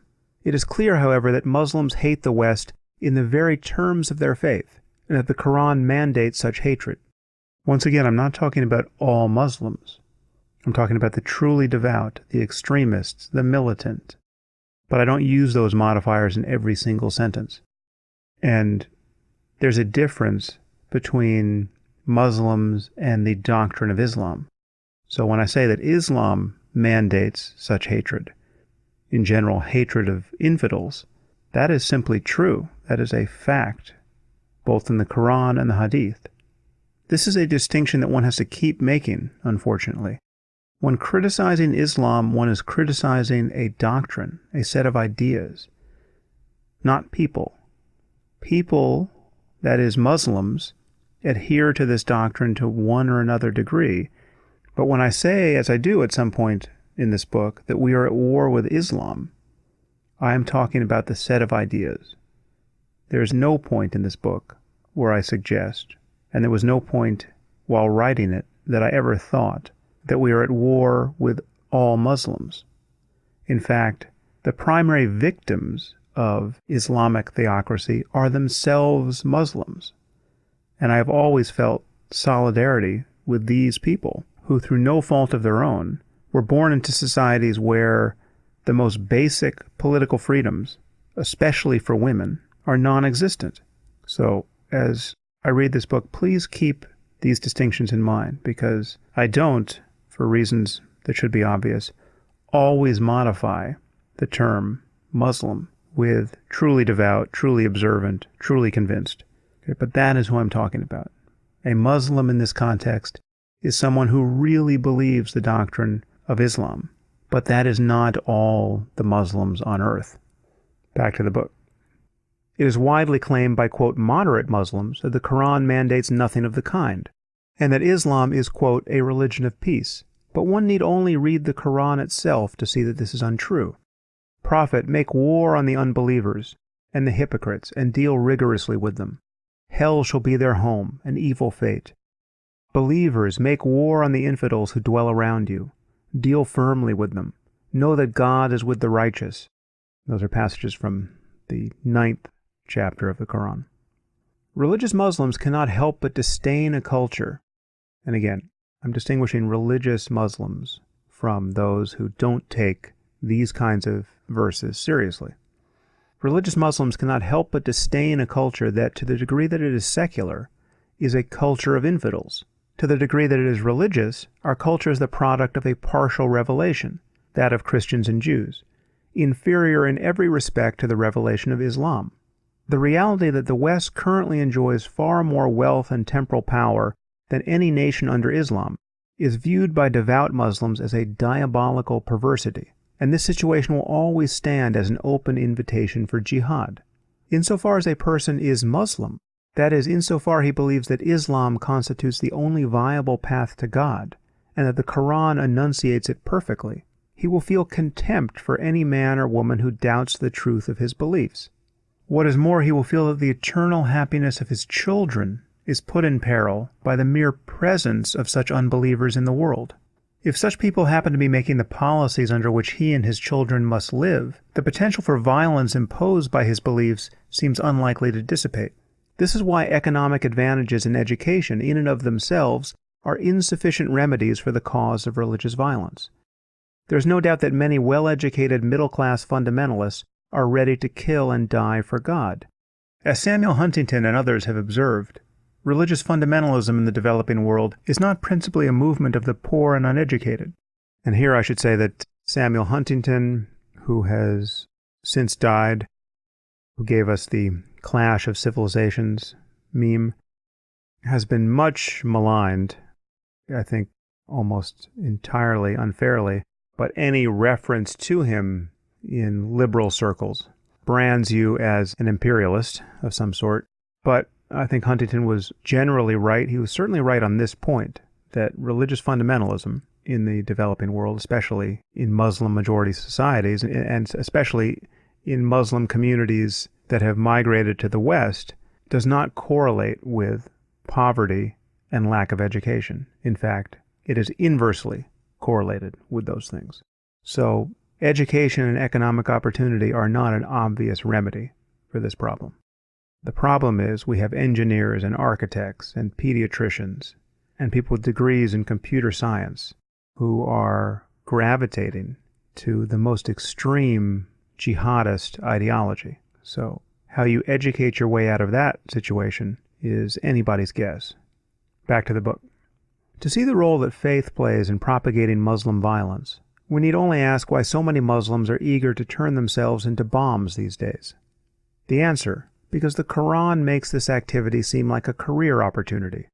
Nothing in the history of Western colonialism explains this behavior, though we can certainly concede that this history offers us much to atone for. Subtract the Muslim belief in martyrdom and jihad, and the actions of suicide bombers becomes completely unintelligible, as does the spectacle of public jubilation that invariably follows their deaths. Insert these peculiar beliefs, and one can only marvel that suicide bombing is not more widespread. Anyone who says that the doctrines of Islam have, quote, nothing to do with terrorism, and our airways have been filled with apologists for Islam making this claim, is just playing a game with words. And as a note, I would simply broaden the claim and say that it's not merely the Quran that spells out the rewards for martyrdom. It's not even principally the Quran, but it's the larger literature of the Hadith that does. But here I give a quotation from the Quran. The believers who stay at home, apart from those that suffer from a grave impediment, are not the equal of those who fight for the cause of God with their goods and their persons. God has given those that fight with their goods and their persons a higher rank than those who stay at home. God has promised all a good reward, but far richer is the recompense for those who fight for him. He that leaves his dwelling to fight for God and his apostle, and is then overtaken by death, shall be rewarded by God. The unbelievers are your inveterate enemies. And that's from the 4th chapter of the Quran. Outright prestidigitation with the articles of faith regularly produces utterances of this sort. Quote, Islam is a religion of peace. The very word Islam, after all, means peace, and suicide is forbidden in the Quran, so there is no scriptural basis whatsoever for the actions of these terrorists. End quote. To such magician's patter, we might add that the phrase dirty bomb does not appear anywhere in the text of the Quran. Yes, the Quran seems to say something that can be construed as a prohibition against suicide. Quote, do not destroy yourselves. Chapter 4, Surah 29. But it leaves many loopholes large enough to fly a 767 through. Quote, let those who would exchange the life of this world for the hereafter fight for the cause of God. Whoever fights for the cause of God, whether he dies or triumphs, we shall richly reward him. The true believers fight for the cause of God, but the infidels fight for the devil. Fight then against the friends of Satan. Say, trifling are the pleasures of this life. The hereafter is better for those who would keep from evil. That's the Quran, chapter 4, surahs 74 to 78. When the above invitations to martyrdom are considered in light of the fact that Islam does not distinguish between religious and civil authority, the twin terrors of Quranic literalism spring into view. On the level of the state, a Muslim aspiration for world domination is explicitly enjoined by God. On the level of the individual, the metaphysics of martyrdom provides a rationale for ultimate self-sacrifice toward this end. As Bernard Lewis observes, since the time of the Prophet, Islam has been, quote, associated in the minds and memories of Muslims with the exercise of political and military power, end quote. The metaphysics of Islam are particularly inauspicious where tolerance and religious diversity are concerned, for martyrdom is the only way that a Muslim can bypass the painful litigation that awaits us all on the Day of Judgment and proceed directly to paradise. Rather than spend centuries moldering in the earth, in anticipation of being resurrected and subsequently interrogated by wrathful angels, the martyr is immediately transported to Allah's garden, where a flock of, quote, dark-eyed virgins awaits him. Because they are believed to be nothing less than the verbatim transcripts of God's utterances, texts like the Quran and the Bible must be appreciated and criticized for any possible interpretations for which they are susceptible, and to which they will be subjected, with varying emphases and elisions, throughout the religious world. The problem is not that some Muslims neglect to notice the few references to non-aggression that can be found in the Quran, and that this leads them to do terrible things to innocent unbelievers. The problem is that most Muslims believe that the Quran is the literal word of God. The corrective to the worldview of Osama bin Laden is not to point out the single line in the Quran that condemns suicide, because this ambiguous statement is set in a thicket of other passages that can be read only as direct summons to war against the, quote, friends of Satan. The appropriate response to the bin Ladens of the world is to correct everyone's reading of these texts by making the same evidentiary demands in religious matters that we make in all others. If we cannot find our way to a time when most of us are willing to admit that, at the very least, we are not sure whether or not God wrote some of our books, then we need only count the days to Armageddon, because God has given us far many more reasons to kill one another than to turn the other cheek. We live in an age in which most people believe that mere words, Jesus, Allah, Ram, can mean the difference between eternal torment and bliss everlasting. Considering the stakes here, it is not surprising that many of us occasionally find it necessary to murder other human beings for using the wrong magic words, or the right ones for the wrong reasons. How can any person presume to know that this is the way the universe works? Because it says so in our holy books. How do we know that our holy books are free from error? Because the books themselves say so. Epistemological black holes of this sort are fast draining the light from our world. There is, of course, much that is wise and consoling and beautiful in our religious books, but words of wisdom and consolation and beauty abound in the pages of Shakespeare, Virgil, and Homer as well, and no one ever murdered strangers by the thousands because of the inspiration he found there. The belief that certain books were written by God, who, for reasons difficult to fathom, made Shakespeare a far better writer than himself, leaves us powerless to address the most potent source of human conflict, past and present. And again, I should have said one of the most potent sources. How is it that the absurdity of this idea does not bring us hourly to our knees? It is safe to say that few of us would have thought so many people could believe such a thing, if they did not actually believe it. Imagine a world in which generations of human beings come to believe that certain films were made by God, or that specific software was coded by him. Imagine a future in which millions of our descendants murder each other over rival interpretations of Star Wars or Windows 98. Could anything be more ridiculous? And yet this would be no more ridiculous than the world we are living in. Death, the fount of illusions. We live in a world where all things, good and bad, are finally destroyed by change. The world sustains us, it would seem, only to devour us at its leisure. Parents lose their children and children their parents. Husbands and wives are separated in an instant, never to meet again. Friends part company in haste, without knowing that it will be for the last time. This life, when surveyed with a broad glance, presents little more than a vast spectacle of loss. But it seems that there's a cure for all of this. If we live rightly, not necessarily ethically, but within the framework of certain ancient beliefs and stereotyped behaviors. We will get everything we want after we die. When our bodies finally fail us, we just shed our corporeal ballast and travel to a land where we are reunited with everyone we loved while alive. Of course, overly rational people and other rabble will be kept out of this happy place, and those who suspended their disbelief while alive will be free to enjoy themselves for all eternity. We live in a world of unimaginable surprises, from the fusion energy that lights the sun to the genetic and evolutionary consequences of this light's dancing for eons upon the earth. And yet paradise conforms to our most superficial concerns with all the fidelity of a Caribbean cruise. This is wondrously strange. If one didn't know better, one would think that man, in his fear of losing all that he loves, had created heaven, along with its gatekeeper God, in his own image. Imagine that you have gone to your doctor for a routine checkup, and he gives you terrible news. You've contracted a virus that kills 100% of those it infects. The virus mutates so often that its course is totally unpredictable. It can lie dormant for many years, even decades, or it can kill you outright in an hour. It can lead to heart attack, stroke, myriad forms of cancer, dementia, even suicide. In fact, there seems to be no constraints upon what its terminal stages might be. As for strategies of avoidance, diet and health regimes, sequestration to one's bed, nothing avails. You can be certain that even if you live with no other purpose than to keep the progress of this virus in check, you will die, for there is no cure for it in sight, and the corruption of your body has already begun. Surely most people would consider this report to be terrible news indeed. But would it be news, in fact? Isn't the inevitability of death just such a prognosis? Doesn't life itself have all the properties of our hypothetical virus? You could die at any moment. You might not even live to hear the end of this paragraph. Not only that, you will definitely die at some moment in the future.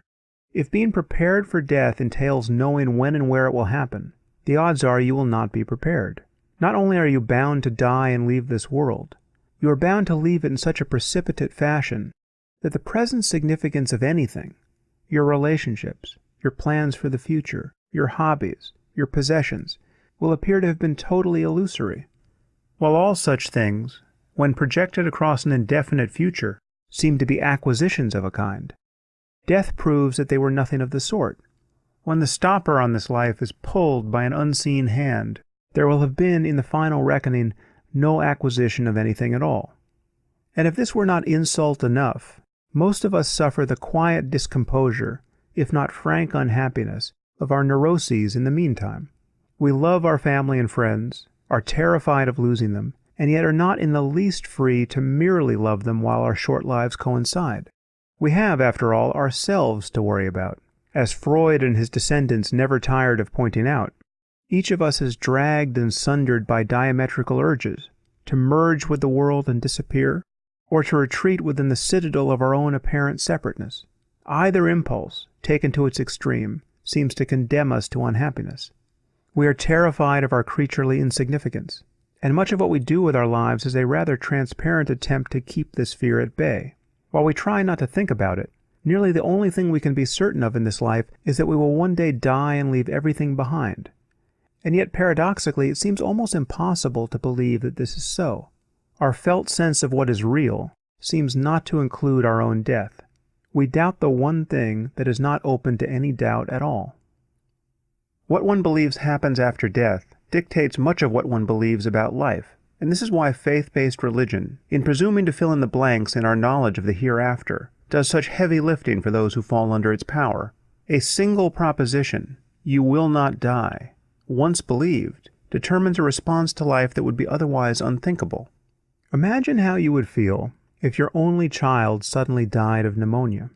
Your reaction to this tragedy will be largely determined by what you think happens to human beings after they die. It would undoubtedly be comforting to believe something like, quote, "He was God's little angel, and God took him back early because he wanted him close to Jesus. He'll be waiting for us when we get to heaven," end quote. If your beliefs are those of a Christian Scientist, obliging you to forego all medical interventions, you may even have collaborated with God by refusing to give your child antibiotics. Or consider how you would feel if you learned that a nuclear war had erupted between Israel and its neighbors over the ownership of the Temple Mount. If you were a millennium-minded Christian, you would undoubtedly view this as a sign of Christ's imminent return to earth. This would be nothing if not good news, no matter what the death toll. There's no denying that a person's conception of the afterlife has direct consequences for his view of the world. Of course, religious moderation consists in not being too sure about what happens after death. This is a reasonable attitude, given the paucity of the evidence on this subject. But religious moderation still represents a failure to criticize the unreasonable and dangerous certainty of others. As a consequence of our silence on these matters, we live in a country in which a person cannot get elected president if he openly doubts the existence of heaven and hell. This is truly remarkable, given that there is no other body of, quote, knowledge that we require our political leaders to master. Even a hairstylist must pass a licensing exam before plying his trade in the United States. And yet those given the power to make war and national policy, those whose decisions will inevitably affect human life for generations, are not expected to know anything in particular before setting to work. They do not have to be political scientists, economists, or even lawyers. They need not have studied international relations, military history, resource management, civil engineering, or any other field of knowledge that might be brought to bear in the governance of a modern superpower. They need only be expert fundraisers, comport themselves well on television, and be indulgent of certain myths. In our next presidential election, an actor who reads his Bible would almost certainly defeat a rocket scientist who does not. Could there be any clearer indication that we are allowing unreason and otherworldliness to govern our affairs? And I would say that though 12 years have passed since this book was published, and the polls have creeped in the right direction, all of this is still true. I don't think an open atheist could win an election for president in this country. And any explicit criticism of a belief in heaven and hell, for instance, I think would doom a person's candidacy, no matter what their other qualifications or attributes. I think I said this someplace, not in this book, but since, an omnibus genius, a person who comes along once every 200 years, in terms of his or her intellectual talents, who looks like George Clooney and has the people skills of Oprah, would fail to win the presidency in the U.S. this year if he openly doubted the reality of God or revelation. I still think that's true. But I think that's a reality that is slowly changing, and I think it could change more quickly than we expect, and probably change more quickly than I was expecting 12 years ago. Back to the book. Without death, the influence of faith-based religion would be unthinkable. Clearly, the fact of death is intolerable to us, and faith is little more than the shadow cast by our hope for a better life beyond the grave. The world beyond reason. As we will see in the last chapter of this book, there is little doubt that a certain range of human experience can be appropriately described as spiritual or mystical. Experiences of meaningfulness, selflessness, and heightened emotion that surpass our narrow identities as, quote, selves, and escape our current understanding of the mind and brain. But nothing about these experiences justifies arrogant and exclusionary claims about the unique sanctity of any text. There is no reason that our ability to sustain ourselves emotionally and spiritually cannot evolve with technology, politics, and the rest of culture. Indeed, it must evolve if we're to have any future at all. The basis of our spirituality surely consists in this: the range of possible human experience far exceeds the ordinary limits of our subjectivity. Clearly, some experiences can utterly transform a person's vision of the world. Every spiritual tradition rests on the insight that how we use our attention from moment to moment largely determines the quality of our lives. Many of the results of spiritual practice are genuinely desirable, and we owe it to ourselves to seek them out. It is important to note that these changes are not merely emotional, but cognitive and conceptual as well. Just as it is possible for us to have insights in fields like mathematics or biology, it is possible for us to have insights about the very nature of our own subjectivity. A variety of techniques, ranging from the practice of meditation to the use of psychedelic drugs, attest to the scope and plasticity of human experience. For millennia, contemplatives have known that ordinary people can divest themselves of the feeling that they call I, and thereby relinquish the sense that they are separate from the rest of the universe. This phenomenon, which has been reported by practitioners in many spiritual traditions, is supported by a wealth of evidence, neuroscientific, philosophical, and introspective. Such experiences are, quote, spiritual or mystical, for want of better words, in that they are relatively rare, unnecessarily so, significant, in that they uncover genuine facts about the world, and personally transformative. They also reveal a far deeper connection between ourselves and the rest of the universe than is suggested by the ordinary confines of our subjectivity.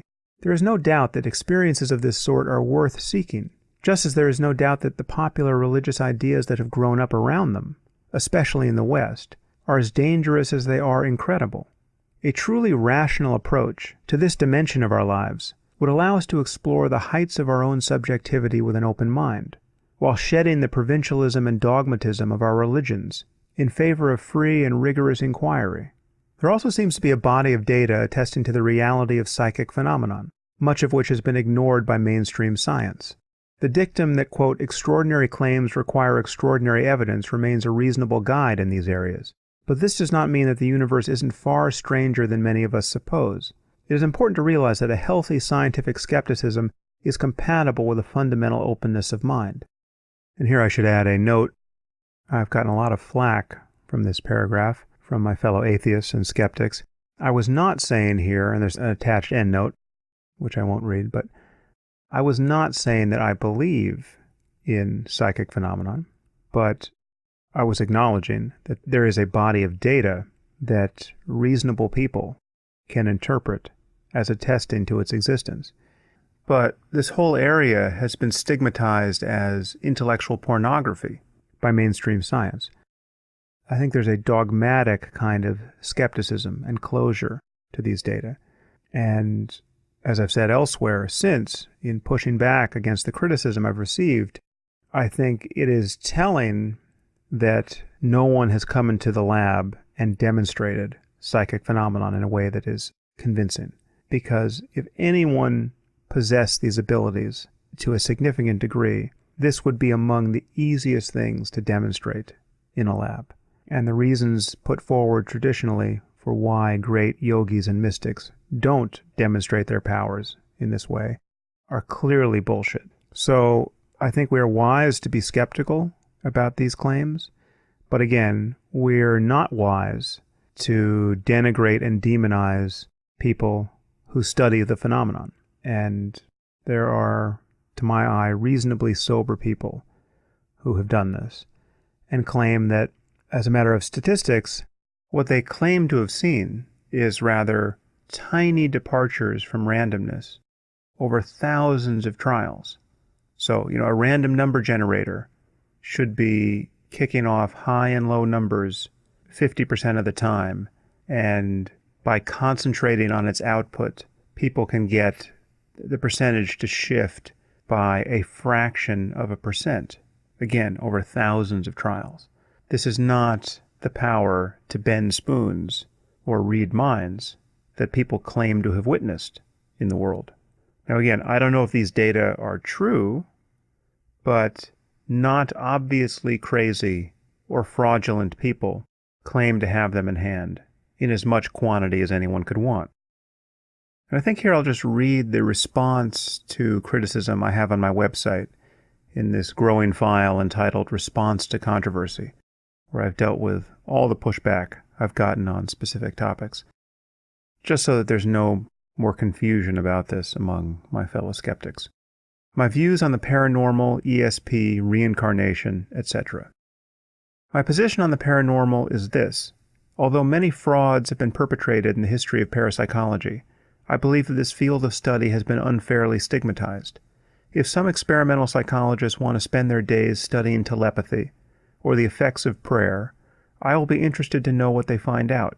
And if it is true that toddlers occasionally start speaking in ancient languages, as Ian Stevenson alleged, I would like to know about it.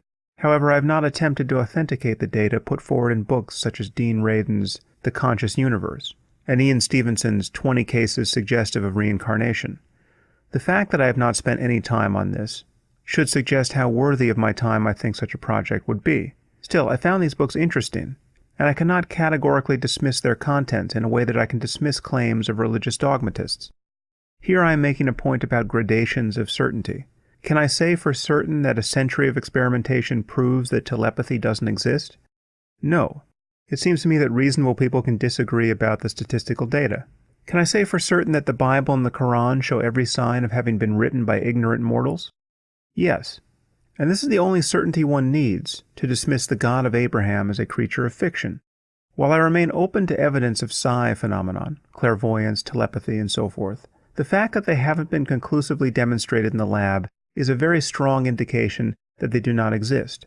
Researchers who study these things allege that the data are there and that proof of psi can be seen in departures from randomness that occur over thousands of experimental trials. But people who believe in psi aren't thinking in terms of weak statistical effects. They believe that a specific person can reliably read minds, heal the sick, and work other miracles.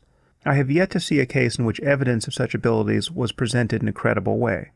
If one person on Earth possessed psychic powers to any significant degree, this would be among the easiest facts to authenticate in a lab. Many people have been duped by traditional evasions on this point. It is often said, for instance, that demonstrating such powers on demand would be spiritually uncouth, and that even to want such empirical evidence is an unflattering sign of doubt on the part of a student. Except ye see signs and wonders ye will not believe, John 4:48. A lifetime of foolishness and self-deception awaits anyone who won't call this bluff. Okay, so that's as it stands currently on my website, and nothing has changed since I wrote that. Again, my point about the gradations of certainty is an important one. Atheists are often charged with the false claim that we believe we know for certain and can prove that the God of Abraham doesn't exist, say. And I often point out that no, we can't even prove that about Poseidon or Apollo or any of these other gods that no one takes seriously. There's simply not good evidence that any of these gods exist, and abundant evidence that they are the mere products of literature. And the God of Abraham has the same status, but we can't prove him absent. This is Bertrand Russell's teapot argument. You can't prove that there's not a China teapot orbiting the sun somewhere between Earth and Mars at this moment. But there's no good reason to believe one exists. But what we can be certain about, as certain as we can be of anything, is that the books upon whose basis the religions of Judaism, Christianity, and Islam make all of their claims, these books show no sign at all of having been written by an omniscient being. In fact, they show every sign of having been written by people who were fundamentally ignorant by virtue of their place in history of everything we have learned since they lived. And this is a point I make, I think, somewhere in this book. But if you just imagine how good a book would be if it were the product of omniscience, and then consider what's actually in the Bible and the Quran. The claim that only omniscience could explain the existence of these books is patently false, and that is all you have to be certain about to entirely dismiss the truth claims of these religions. Back to the book. The claims of mystics are neurologically quite astute. No human being has ever experienced an objective world, or even a world at all. You are, at this moment, having a visionary experience. The world that you see and hear is nothing more than a modification of your consciousness, the physical status of which remains a mystery. Your nervous system sections the undifferentiated buzz of the universe into separate channels of sight, sound, smell, taste, and touch, as well as other senses of lesser renown, proprioception, kinesthesia, interoreception, and even echolocation. And if you don't think you can echolocate, just simply hum loudly with your hand in front of your face, and then move your hand away from your face, and you will see that you are a truly untalented bat. The sights and sounds and pulsings you experience at this moment are like different spectra of light thrown forth by the prism of the brain. We really are such stuff as dreams are made of. Our waking and dreaming brains are engaged in substantially the same activity. It's just that while dreaming, our brains are far less constrained by sensory information, or by the fact-checkers who appear to live somewhere in our frontal lobes. This is not to say that sensory experience offers us no indication of reality at large. It is merely that, as a matter of experience, nothing arises in consciousness that has not first been structured, edited, or amplified by the nervous system. While this gives rise to a few philosophical problems concerning the foundations of our knowledge, it also offers us a remarkable opportunity to deliberately transform the character of our experience. For every neuron that receives its input from the outside world, there are 10 to 100 others that do not. The brain is therefore mostly talking to itself. And no information from the world, with the exception of olfaction, runs directly from a sensory receptor to the cortex, where the contents of consciousness appear to be sequestered. There are always one or two breaks in the circuit, synapses, giving the neurons in question the opportunity to integrate feedback information, or information from other regions of the brain. This sort of integration/contamination of signal explains how certain drugs, emotional states, or even conceptual insights can radically alter the character of our experience. Your brain is tuned to deliver the vision of the world that you are having at this moment. At the heart of most spiritual traditions lurks the entirely valid claim that it can be tuned differently. It is also true, however, that people occasionally have experiences that are rightly characterized as psychotic. As it turns out, there are many ways to deconstruct a self, or to extract apparent meaning from the deliverances of one's senses, and to believe that one knows how the world is. Not all visionary experiences are created equal, to say nothing of the worldviews derived from them. As in all things, some differences here make all the difference. These differences, moreover, can be rationally discussed. As we will see, there is an intimate connection between spirituality, ethics, and positive emotions. Although a scientific approach to these subjects is still struggling to be born, it is probably no more mysterious that most of us prefer love to fear, or regard cruelty as wrong, than that we agree in our judgments about the relative size of objects, or about the gender of faces. At the level of the brain, the laws that underwrite human happiness are unlikely to vary widely from person to person. In the later chapters of this book, we will see that much can be made of this fact, long before the scientific details ever become available to us. Here I'll just clarify that I'm not saying anything spooky in those preceding paragraphs. I'm not endorsing philosophical idealism. I'm not saying that consciousness is what the universe is at bottom. And much of what I say here in seed form, I clarify at greater length elsewhere in the book, but also at much greater length in my book, Waking Up. Once we've examined the problems inherent to faith and the threat that even moderate religious faith, however inadvertently, now poses to our survival, we can begin to situate our ethical intuitions and our capacity for spiritual experience within the context of a rational worldview. This will require that we marshal insights from our growing understanding of the human brain, our genetic continuity with the rest of life, and the history of our religious ideas. In the chapters that follow, I will try to reconcile the bewildering juxtaposition of two facts. 1. Our religious traditions attest to a range of spiritual experiences that are real and significant and entirely worthy of our investigation, both personally and scientifically. 2. Many of the beliefs that have grown up around these experiences now threaten to destroy us. We cannot live by reason alone. This is why no quantity of reason, applied as antiseptic, can compete with the balm of faith once the terrors of this world begin to intrude upon our lives. Your child has died, or your wife has acquired a horrible illness that no doctor can cure, or your own body has suddenly begun striding toward the grave, and reason, no matter how broad its compass, will begin to smell distinctly of formaldehyde. This has led many of us to conclude, wrongly, that human beings have needs that only faith in certain fantastical ideas can fulfill. It is nowhere written, however, that human beings must be irrational, or live in a perpetual state of siege to enjoy an abiding sense of the sacred. On the contrary, I hope to show that spirituality can be, indeed must be, deeply rational, even as it elucidates the limits of reason. Seeing this, we can begin to divest ourselves of many of the reasons we currently have to kill one another. Science will not remain mute on spiritual and ethical questions for long. Even now, we can see the first stirrings among psychologists and neuroscientists of what may one day become a genuinely rational approach to these matters, one that will bring even the most rarefied mystical experience within the purview of open scientific inquiry. It is time we realize that we need not be unreasonable to suffuse our lives with love, compassion, ecstasy, and awe, nor must we renounce all forms of spirituality or mysticism to be on good terms with reason. In the chapters that follow, I will attempt to make both the conceptual and experiential bases of these claims explicit. coming to terms with belief. It is time we recognize that belief is not a private matter. It has never been merely private.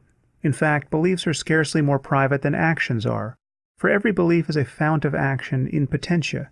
The belief that it will rain puts an umbrella in the hand of every man or woman who owns one. It should be easy enough to see that belief in the full efficacy of prayer, for instance, becomes an emphatically public concern the moment it is actually put into practice. The moment a surgeon lays aside his worldly instruments and attempts to suture his patients with prayer, or a pilot tries to land a passenger jet with nothing but repetitions of the word hallelujah applied to the controls, we are swiftly delivered from the provinces of private faith to those of a criminal court. As a man believes, so he will act. Believe that you are the member of a chosen people, awash in the salacious exports of an evil culture that is turning your children away from God. Believe that you will be rewarded with an eternity of unimaginable delights by dealing death to these infidels, and flying a plane into a building is scarcely more than a matter of being asked to do it. It follows, then, that certain beliefs are intrinsically dangerous. We all know that human beings are capable of incredible brutality, but we would do well to ask, what sort of ideology will make us most capable of it? And how can we place these beliefs beyond the fray of normal discourse, so that they might endure for thousands of years, unperturbed by the course of history or the conquests of reason? These are problems of both cultural and psychological engineering. It has long been obvious that the dogma of faith, particularly in a scheme in which the faithful are promised eternal salvation and doubters are damned, is nothing less than their perfect solution. It is time we admitted, from kings and presidents on down, that there is no evidence that any of our books was authored by the creator of the universe. The Bible, it seems certain, was the work of sand-strewn men and women who thought the earth was flat, and for whom a wheelbarrow would have been a breathtaking example of emerging technology.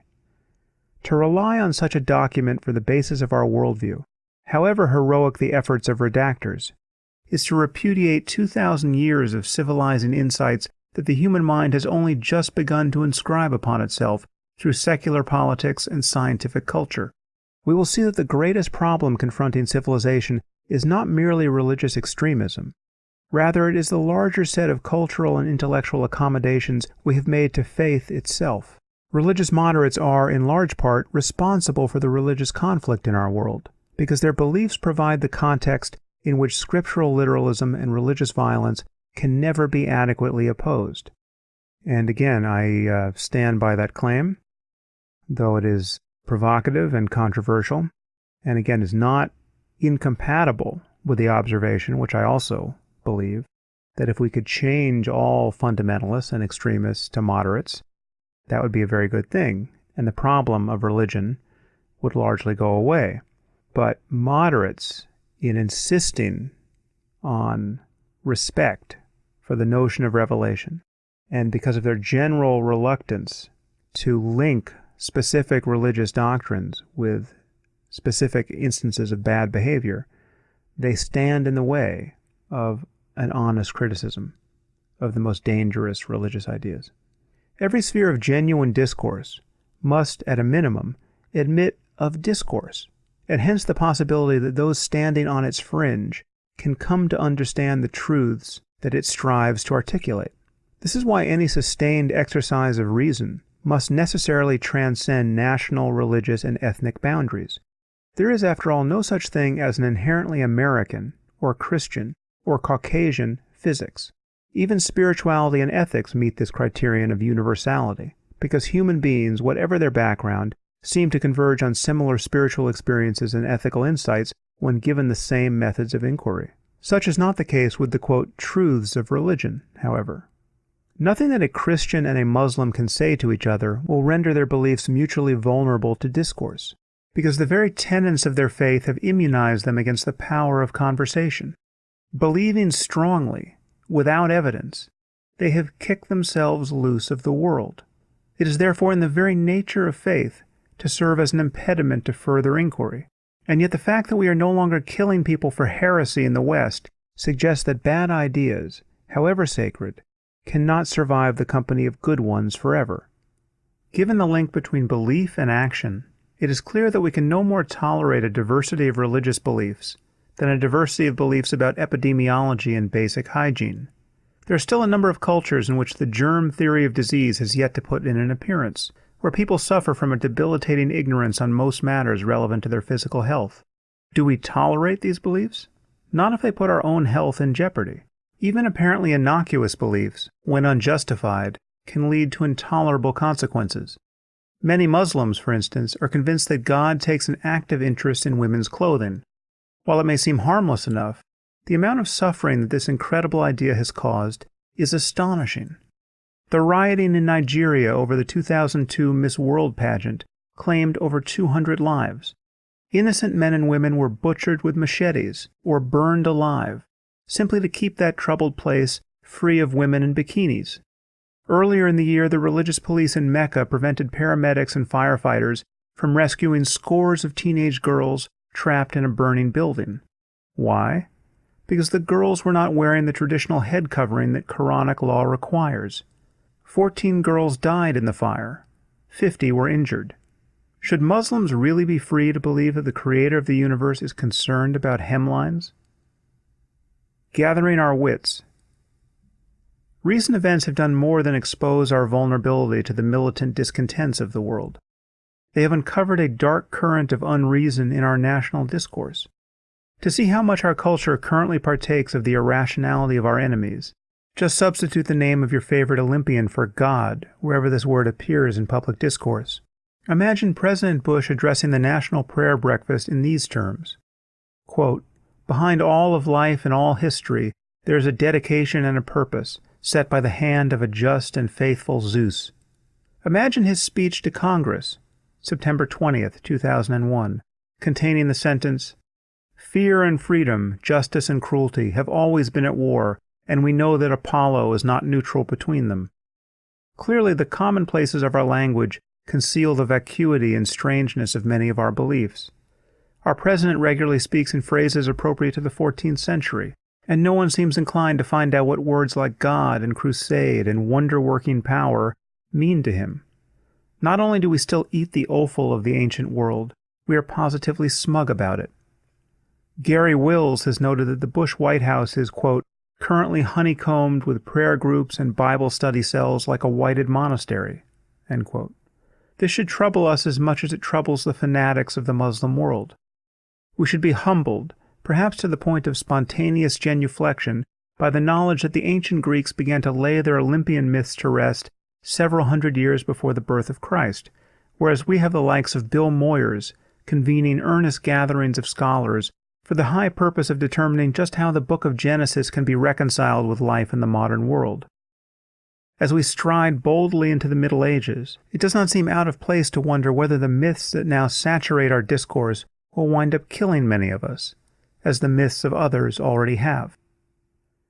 200 years from now, when we are a thriving global civilization beginning to colonize space, something about us will have changed. It must have.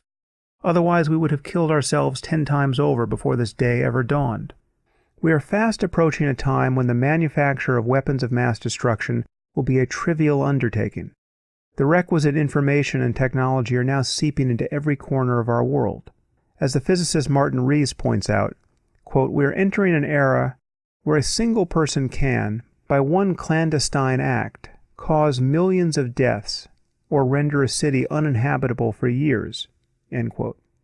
Given the power of our technology, we can see at a glance that aspiring martyrs will not make good neighbors in the future. We have simply lost the right to our myths and to our mythic identities. It is time we recognize that the only thing that permits human beings to collaborate with one another in a truly open-ended way is their willingness to have their beliefs modified by new facts. Only openness to evidence and argument will secure a common world for us. Nothing guarantees that reasonable people will agree about everything, of course, but the unreasonable are certain to be divided by their dogmas. This spirit of mutual inquiry is the very antithesis of religious faith. While we may never achieve closure in our view of the world, it seems extraordinarily likely that our descendants will look upon many of our beliefs as both impossibly quaint and suicidally stupid.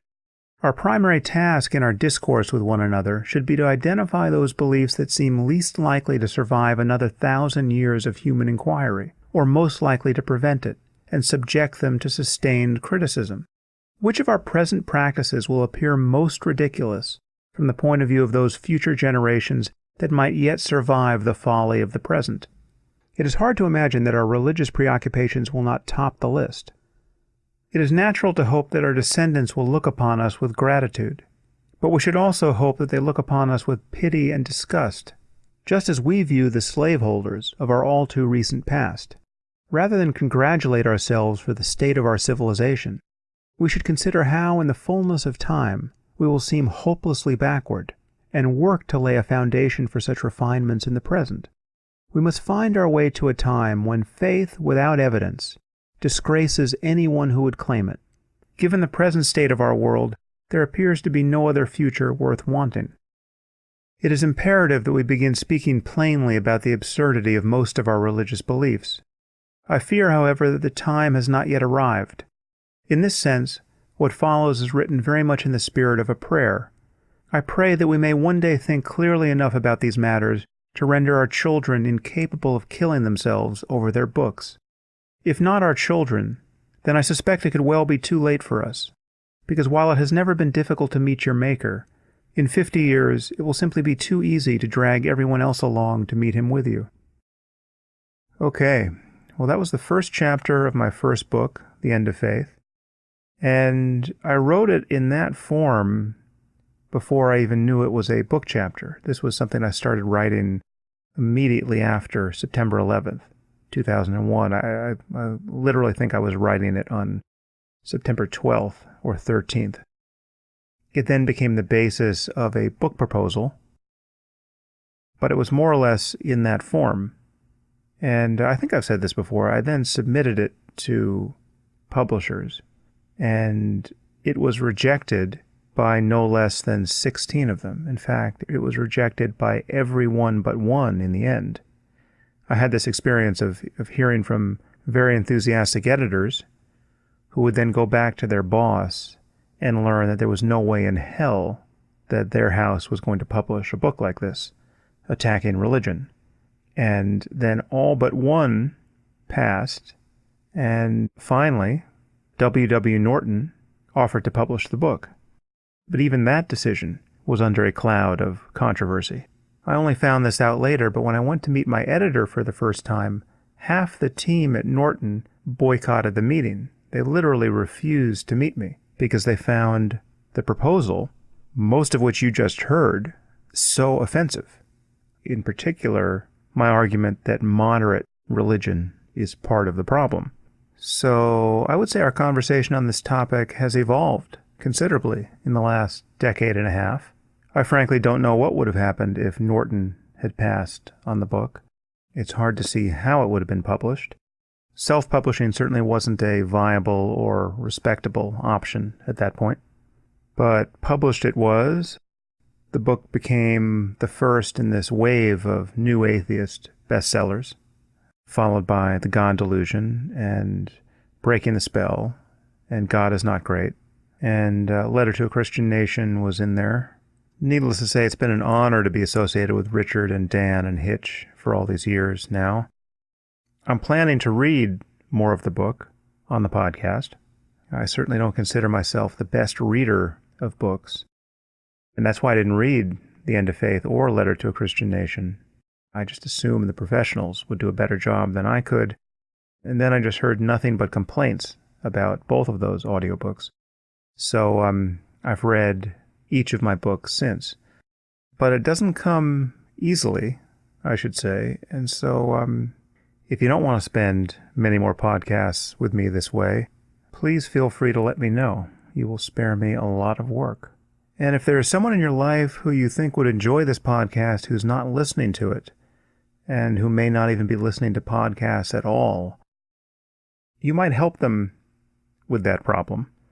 I've actually had to do this myself. I've actually had to take possession of a family member's smartphone, point out his resident podcast app, and subscribe him to my podcast and to others that I think he would find interesting. because many people have not gotten on the podcast train, and they don't know what they're missing. Many readers have asked me to release transcripts of my podcasts because they don't listen to audio. And I've begun to do that now, but I have real misgivings about doing that because there's a difference between spoken and written text, and the transcript of any podcast winds up being bad writing in the end. These words were spoken, not written, and audio really is its own format, and there are many things that I will say on this podcast that will only appear in this format, for better or worse. If you know people who just don't know how to listen to podcasts and they haven't found a way to integrate them into their lives, well then for the love of God, help them out with that problem. And as always, thanks for listening.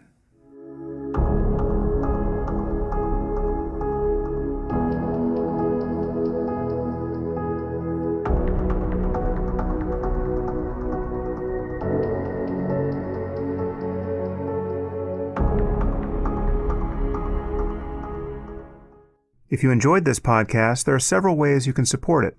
You can leave reviews on iTunes or Stitcher or wherever you happen to listen to it. You can share it on social media with your friends. You can discuss it on your own blog or podcast. Or you can support it directly. And there are two ways you can do this.